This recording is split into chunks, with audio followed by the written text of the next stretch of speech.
a flavour of what was happening on the estate. Mrs. Hope, and how she lived in both running an estate, right, and how the estate worked, and how many people worked on the estate. Now, there's a whole hierarchy here. We have Mrs. Hope, okay? Below her was the main agent who lived in the house next door. Now, we would know it was Gillespie's, but in Mrs. Hope's time, it was a man called Fox, and he was the agent. Now, he was in the overall charge of the estate. Mrs. Hope and others would never handle money or anything. He had to make sure everything was working. But below them, you had a farm manager, an estate manager. This was the man who was out in the fields and made sure everything was working. And during Mrs. Hope's time, he was a man called John Harvey, right? Now, I think Harvey lived on one of the lodges. I think possibly the South Lodge. Sorry? Harvey Shaw. Not sure it was the same Harvey. No. I haven't connected him. I don't know where he came from. But he appears a lot in the records, right? Now, below him, you had a gardener who was in charge of the gardens. You had a farm manager who was in charge of the farms and lived in the barns out at the golf club. You then had other people like who were in charge of different parts of the forester and so on. And then below them, you had the labourers and the farm and the stable boys and so on. There's a whole, and in the castle itself, you would have had cooks and servants and all sorts of things. But as well as that, there were people who lived in the town who came down onto the estate to work, lived up in Church Street and so on. And of course, the drums worked a lot on the estate, particularly in the glass and the glazers. The Ogles worked on the estate. The Ogles came as foresters, I think, or working anyway in the forestry. And a lot of the families of the town got hundreds of people. This was a big industry running this estate. Now, the people who want to see something quite unusual, and I thought this very unusual, I only found this a few years ago. This is the back of the annex. The building you see in the distance there is the side of the annex, the far side of it. We go up the front of the annex and walk around to the left, and there's a big long. But behind the annex, there's another building. Do you know the big 3-story building? Yeah. Right? You all seen it? Go for a walk. You can walk around it, even though there are walking up there, you can walk down to it. And one of the things about these two buildings, they're both 3 stories, but to get heavy loads in, like bags of oats and potatoes or whatever they're bringing in, they didn't bring them up the avenue and up the front gate of the annex and then carry them up 2 flights of stairs. They brought them in at Barney McDonald's gate and brought them down, and there were bridges across to the top floor of these buildings. So they took them into the top floors and then dropped them through trapdoors as they needed them down below. And there's the bridge across here. It's still there. You can walk over it if you want to go up that path. But behind where I'm taking this photograph from, you can also go into the building at the back of the annex, and you get into the top floor of it. Now, this is, go on down to the end of that. This is this big 3-story building here. Apologies, I don't have a better photograph of it. You walk on down to the end, and you see this wall here. That's where the ice house is. When you go in at the ice house, you can walk over and into that building. But if you go to the end of that corner and go round the corner, there's a wee doorway. And you walk into the doorway, and there's a little room in the wall. You've been in there, anyone? Yeah. And when you've been there, it's very cold, right? Apart from the fact there's a dead cat on the ground at the moment. He's all curled up in the corner, and he didn't move, and he's dead. If you want a dead cat, there's one in there. But when you enter this room, it's so cold. There's a very, very narrow window. It's just a slit. And I'm assuming that's where they stored the milk and the butter, because it's so cold, it would have kept them fresher. And I presume it's a butter store. but it's a strange place to stand in. It's dark and cold and wet, and there's a dead cat. So you can walk around it if you want to. Just go in around the back of the annex and you see it. You probably get chased by some of them workmen. They're afraid you're going to trip and fall or something. But well worth seeing, because so much of the estate is built in such a way, everything's very efficient. Now, we can't build like that today, but every corner is used, you know, and it's all, you know what it's for. There's no waste, there's no, these people knew what they were doing. More than our county council does. Okay. This is a few references to Mrs. Hope, just to show, this happened on the 16th of whatever it was in 1865. Our excellent landlady, Mrs. Hope, accompanied by her daughter, that's Henrietta, along with Madame Santaberry, no idea who she is, and Master and Miss Santaberry, whatever they are, left the Hope Castle in Castleblayney for her princely domain at Deepdean in Surrey. Deepdean is where Henry Hope was born. Mrs. Hope has always taken a lively interest in the welfare of her Irish tenants. She spends her summer months at her truly beautiful and picturesque residence, Castleblayney. So she's heading away back to England, probably in August, September, after she spent her summer here, and she's travelling back to England again. Now, she would have gone between all her houses, but as she did get a little bit older, she does seem to spend more time in Castleblayney. Wonderful tenant. Now, this is one time when she came back, a couple of years later. She comes back to Dublin, and on her way back from England, where does she stop? In the Shelburne Hotel. Mrs. Hope and party. She's got a suite in the Shelburne Hotel. So, plenty of money, do what you like, and has moving about, that's a good time. But there are problems as well. This is Mrs. Hope possibly getting involved in politics. Mrs. Hope, a letter is written, whether by Mrs. Hope or by a man, Brooke or Basil, who was a solicitor in town and a secretary of the Unionist Association. He wants the people to vote for either Colonel Leslie or Mr. Shirley, who were the Conservative members of Parliament. Now, in 1868, these were open votes, where people had to go into the market house and you put your hand up. You didn't fill in it. They weren't secret. You had right? And she says, Mrs. Hope will take it as a favour if you attend in Castleblayney on Monday next and record your vote for Colonel Leslie and Mr. Shirley. The poll opens at 8 o'clock. But then somebody writes back to the newspaper whether Mrs. Hope ordered this missive to be written and dispatched to the tenants, or whether it's a concoction of Mr. Brooks, right? Whoever authorised such a proceeding, be it landlady or agent, is most insulting.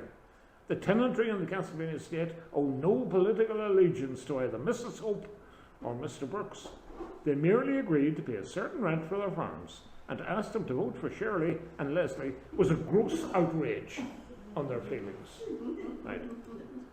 And then somebody else wrote in, rumours have reached us that when her tenants come into this room here, this building, to pay their rent, they're being insulted, and language of a very rough nature has been addressed to them.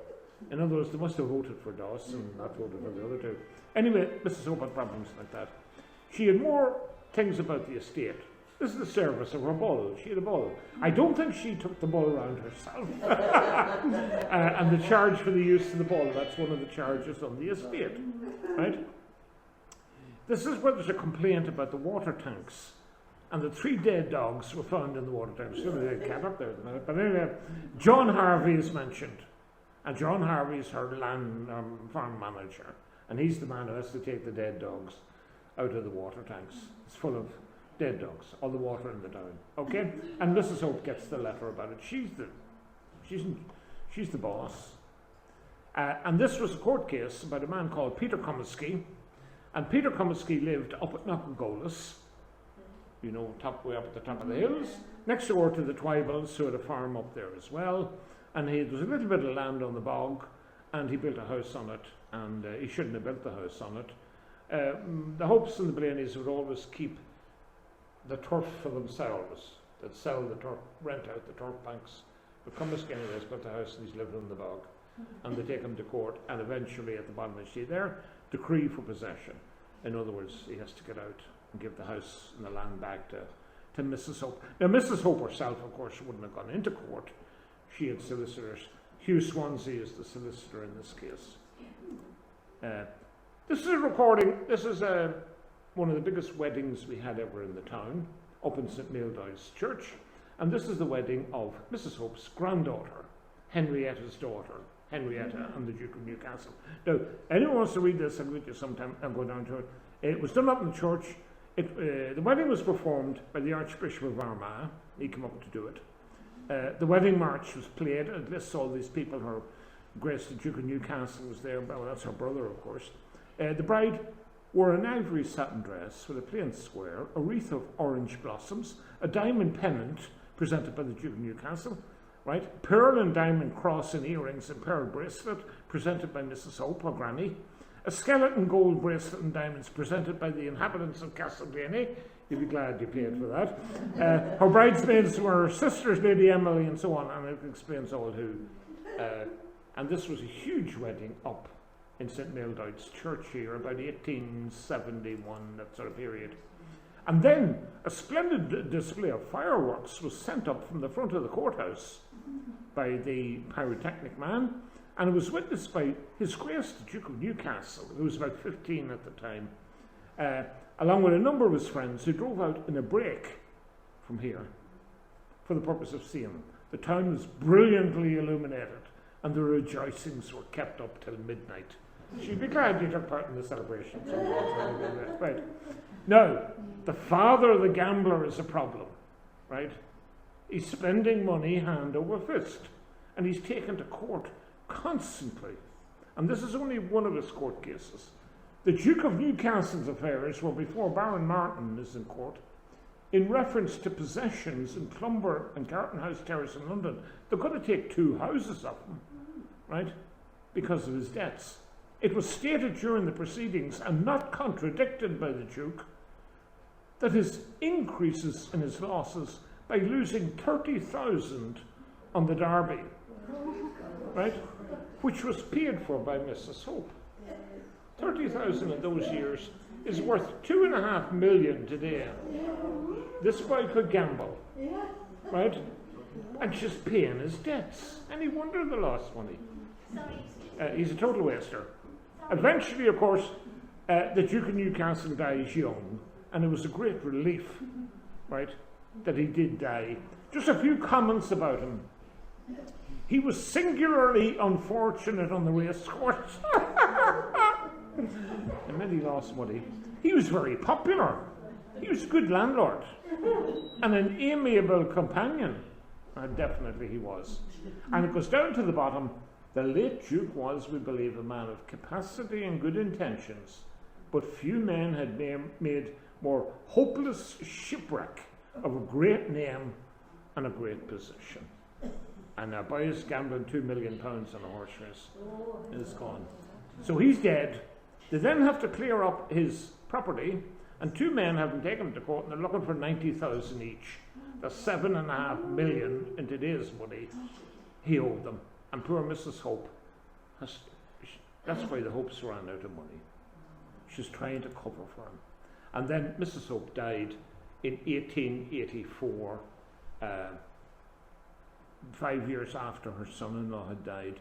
The death is announced of Mrs. Hope, the widow of Henry Hope, which occurred on Monday evening after a prolonged illness at her residence in Belgrave Square in London. She was the mother of the Duchess of Newcastle, as Henrietta, who was present at her dissolution. So by 1884, after her 20 years owning her estate, poor Mrs. Hope is gone. And what a time she had with her husband. I was very lucky she didn't live long enough to see what her grandson did, because he was just as bad as the father ever was. And then it goes on here, there are more and more court cases of them trying to tidy up the money and eventually get the estate transferred to Francis Pelham Clinton Hope, to the grandson, so he can now become the Duke of Newcastle and own all the estates. But not only did she have a sort of nice houses here and plenty of, she had a tough time, caused by one man, the man she got as a husband for her daughter, which was a pity. And then her son did worse. This is just very quickly, before we finish through this, you will see the records. This is the handwritten records that were written in this room downstairs here by the clerks of the estate of every single thing that was done on the estate. And I have, the Campbells had it. Suzanne's not there. Yeah, Suzanne is there, is she? No. Paul Campbell, I think, had this and gave me a copy of it. It's the complete book for the Hope Estate for the year 1880. Now, it lists all the tenants and all the rents they were paid, and the rents were collected downstairs here. But it also then goes into how the estate was and what they bought and what they sold. Every halfpenny that was sold or bought or used or spent was recorded in this book. And it's a fantastic record of how an estate was run, 150 years ago. It's called the Demesne. The first item there is for the stables in the yard. And it gives wages and it gives railway carriage stuff and bricks for drains and materials and so on. But they definitely call it the Demesne, because the word at the top says Demesne. Sorry? What year was that? 1880. Now, there must be other books, and I know some of the books are in the Public Record Office in Belfast, which I must get to sometime. Oh, there's so much stuff in them. Yes. You'll be forever studying them. Just like 1 year. It's just 1 year, yeah. Now, further down you see here, the gamekeepers. Okay? Now, that's Comiskey's, the pheasantry out in Conquer Wood. And they pay for that as well. They pay here for the ice wall, the ice house wall. That's obviously up on Barney's Green. They're building a wall there too. The next one down is the new steps at the lake at the South Lodge. So they made new steps down to the lake. Everything they spent money on is recorded in this book. And then at the bottom, the gardener's house, and they do a bit up in the gardener's house. And it gives you a list of how much it cost, and the whole totals, and it's all added up. And it's a tremendous reading. Over in this one you have up here, new steps at the boathouse. That's the boathouse down at the lake shore here. And it explains Robinson, right, and what he got, and the railway carriage. A man called Thomas McShane for rubble that's brought in to fill. And Thomas McShane, of course, is from Cornalock, is related to the tire man in the Commons. By the way, Noel Brannigan in Sydney sends you all his best wishes from Sydney, Australia. And it goes down and lists what they did there. Down here, the White Island. They're working on the White Island, and the workman's wages, right, per Mr. Johnson. So Mr. Johnson is in charge down there. A new peach house. We've got a peach house in the orchard here. They're growing peaches. And it's amazing what they were growing there. Because the next item down is a vinery. They're growing grapes in the orchard here. We friggin' can't keep the walls on it up here at the minute. It's a bloody car park. And yet there was a vine house, there was a peach house. Now that doesn't include the ones that had tomatoes in them and the normal greenhouse vegetables. And all of these are in the orchard. Amazing that we could grow peaches in Castleblayney. Sorry? Who was actually recording, who was the manager? Well, Fox, or later on maybe Gillespie, they would. But the man who did the writing lived across the street in 1905 was a man called Crawford. And in that famous photograph of the gates, the children, you know the colour photograph of the children? They're his children, Mr. Crawford. He lived in the one across the street. Gillespie and all them agents didn't get involved in that sort of day-to-day work. They had clerks doing it. And the clerks were all downstairs here with their quill pens, writing all these details down and collecting the money. Now, this is stuff that was produced on the estate in 1 year and then sold, valued, right? Doesn't mean they got money for it, but certainly they were valued. There were 2,704 rabbits, 18 pheasant, hatching hares, what is that? Matching hares, eggs. Sorry, hatching hens, eggs, hares, 1 goose, 5 shillings. They're selling stuff to people in the town, okay? And down at the bottom, note, 161 rabbits, 61 wildfowl, 80 snipe, 46 woodcock, 49 pheasants, 10 hares, 30 geese, 40 duck, supplied to the castle and given away by the order of Mrs. Hope. Now, is she giving it out as charity or giving it to friends who come? There's a lot of fowl she's giving away. Now, over this side is stuff that they buy. And it goes through here, young stock, what's the first one there? Dairy stock, sheep, pigs, sheep and lambs, eggs, what's that? Cow and sheepskins, potatoes, oats, wool, money supplied to the castle, bull, use of the bull, £1.15, grazing. Every single item they got money for, or that they spent, or they took money in for, is recorded in this, including, by God, one goose. You'd sort of be thinking. Now, these are the gates in the temple, and these are the repairs that they had to do. Number one, the entrance gate in the castle square. That's the one across the street here. And the man who was the gatekeeper is John Morley. And it's his photograph, you know, the man with the uniform and the medals, you've seen that at the castle gates. His name is John Morley. His wages were £24 a year, right? And not only did they pay him wages, they got him a new suit of clothes as well, okay?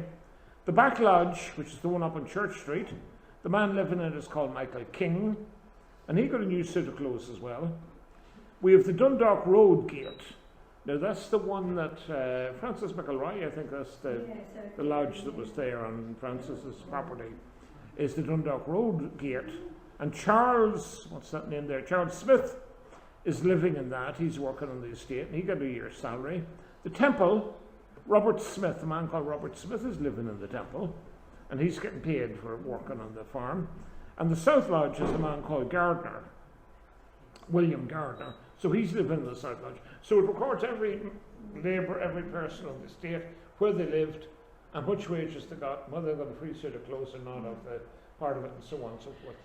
And you're suddenly building this huge picture of these people working, and what they're working at. They buy out in the pheasantry, Cummiskis is shooting geese and things, and they're selling them all these things. And you get a great flavour, right, of what an estate looked like. Now, I'm only giving you a snippet here of a few pages out of this book to give you an idea of what's happening. Now, just to finish you off before you leave, to do a little walk. You can even do it now because the sun's shining.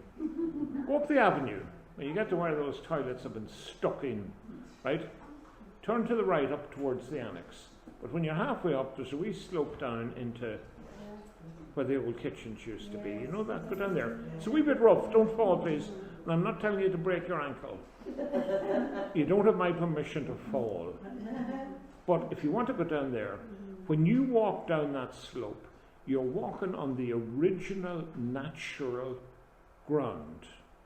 And if you look to either side as you get near the bottom of that wee slope, you'll see where Mrs. Hope banked up the land to make herself a garden at the back. You know, it's been levelled off. And how the front of the castle was levelled off for the avenue and how high it's up. But the cut down into the kitchens is the original natural hill coming down from Church Street and flowing down to the lake. Now, walk down to the end of that and look at that wall, right? That's where the bell was. You see the space? That's where the nuns had the bell. And they built the wee concrete thing at the top there for the bell. The bell's not there anymore, of course. And they built this here, you see the curved door, to get you into the kitchens. Ignore that, that's all modern stuff. Actually look at the wall itself. That wall is part of the 1610 castle built by the original Edward Blayney, and it's the last piece of wall standing on which it's on. Now, to show that it is the original wall, that was one of the windows. Now, I'm not quite sure. The house was sort of zigzag shaped, right? It wasn't a straightforward, straight house. It had corners in it, if you know what I mean, right? But the walls are there somewhere. Now, this wall down here is part of the original castle. Look at the bottom of this wall. Go and have a look at it. Now, there's steps here, which will take you up to Mrs. Hope's garden, right, up onto the flat. But what's unusual about it is, this is the window, okay? You know where you're looking at? Can you see the edge here? See that? That's the edge of a wall. Now, this has been added on. That is the edge of the original castle coming down there. It's not part of it. They wouldn't build a wall with a straight crack up the middle of it. It's an original wall that something's been built up against as well, showing that's very old. Look at how broken the stones are. They're not nice cut stones. Now you see the wall here. That was built by Mrs. Hope because it's got lovely rectangular stones in it. Look at the bottom of it, right? Now one of the walls, as you go further round, is a very strange wall. This one's straight. So Mrs. Hope built that. It's perpendicular. And why have you got a wall that's at a slope? And it looks much older. Okay? Now if you go back down to the kitchens, right, you see the difference in the two walls. Yeah. You see Mrs. Hope's wall, Yeah. beautiful cut stone. Yeah. But down at the bottom there isn't. This is crazy stuff. This is what it looks like, much bigger. That is way older than that. The top bit is 1860s. The bottom bit must be considerably older. The bottom bit is 1610.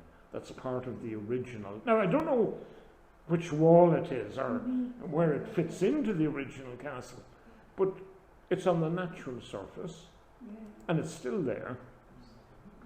So a wee bit of the wall. I would love someday an archaeologist to come and do a dig, not in the Hope Castle itself, but between the Hope Castle and the annex, that area. That's where the original castle must have stood, and we could have found something. Now, Hope's eventually, of course, with no money, they sold the whole estate eventually. And in 1941, it was sold, of course, to the Franciscan sisters. And they moved in December of 1941, and they ran their guest house and convent and whatever else in the castle. I didn't go into much of detail on the nuns. I don't think the nuns did a major amount of reconstruction. I don't think they have. Home, or it was a hospital for a while, wasn't it? Well, later on, before that, it was. Well, they were building Monaghan County Hospital. It was used as a hospital for about 5 years only. Yeah, but it was used as an army barracks by the British Army during the War of Independence. But after the hospital was gone, the nuns bought it. They came from Mill Hill in London, and all the nuns there, bar Sister Agnes, I think they were all English, weren't they? You remember? Most of them had English accents anyway that I remember. And they were there from 1940 onwards. Now, there are a number of documents, anyone wants to look at these, there's not a great interest in what they are. This was a little potted history written by, there's a wee note on the back of it about them, written by the Father Bernard Maguire, and Father Bernard Maguire was an old guest of the, he was an older man, he lived here. It's not a great history, okay? It's very much like a tourist brochure for tourists coming to the town, come to the guest house and enjoy the beauties of a nice quiet holiday. It's more like something you write for Board Fáilte. And the other one is the Franciscan Convent Hope Castle yearbook of 1955 to 1956. There's absolutely nothing in it except a lot of very Catholic prayers. Right? It's not a yearbook. It's prayers. Some thoughts for a Catholic. So anyone who wants a few prayers to say can collect and can see the prayers that are in that. So there are documents about it. So apart from going up to look at that wall sometime, done that? And tell people about the 11 islands, okay? But more than that, don't call it Muckno Park. What's the correct name? Lord Hope's Demesne. We want it brought back, okay? Thank you very much, Fred. We'll talk soon.